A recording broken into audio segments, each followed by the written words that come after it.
जादुई जंगल का रहस्य। जादुई जंगल का भंडाफोड़ करने के बाद अब गांव में चिंटू को कोई शरारती बच्चा नहीं समझता था, लेकिन हर कहानी का एक अंधेरा पहलू भी होता है।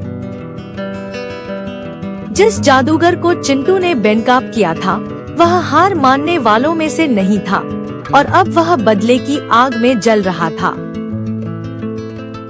जादूगर ने अपने जादू से अपना रूप बदल लिया और एक अमीर व्यापारी बन गया और अब वह राजा के दरबार में पहुंचा था।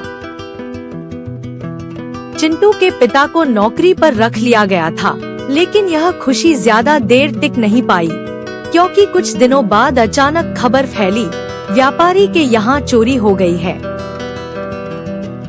चिंटू ने एक बड़ा फैसला लिया और चुपचाप वह महल में घुसा और उस व्यापारी के कमरे से वह जादुई छड़ी चुरा लाया और अब वह सच्चाई को उजागर करने के लिए तैयार था।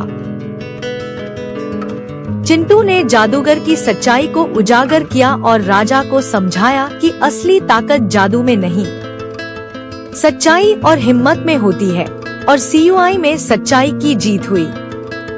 सच्चाई की जीत। और उस दिन सबको यह समझ आ गया कि असली ताकत जादू में नहीं, सच्चाई और हिम्मत में होती है।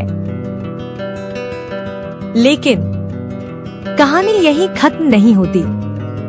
जादूगर जेल में जरूर था, पर उसकी आंखों में अभी भी बदले की आग जल रही थी। क्या वो वापस आएगा? क्या चिंटू फिर से उसका सामना कर पाएगा? और इस पार्ट का डिटेल वीडियो देखने के लिए बेल आइकॉन पर प्रेस करें। चिंटू को पता था कि जादूगर की वापसी हो सकती है, इसलिए उसने अपनी तैयारी शुरू कर दी थी।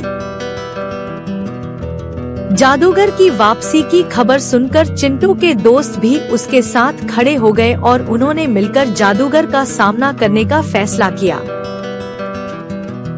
और इस तरह चिंटू और उसके दोस्तों ने जादूगर का सामना किया और सच्चाई और हिम्मत की जीत हुई। जानने के लिए अगला भाग जरूर देखें।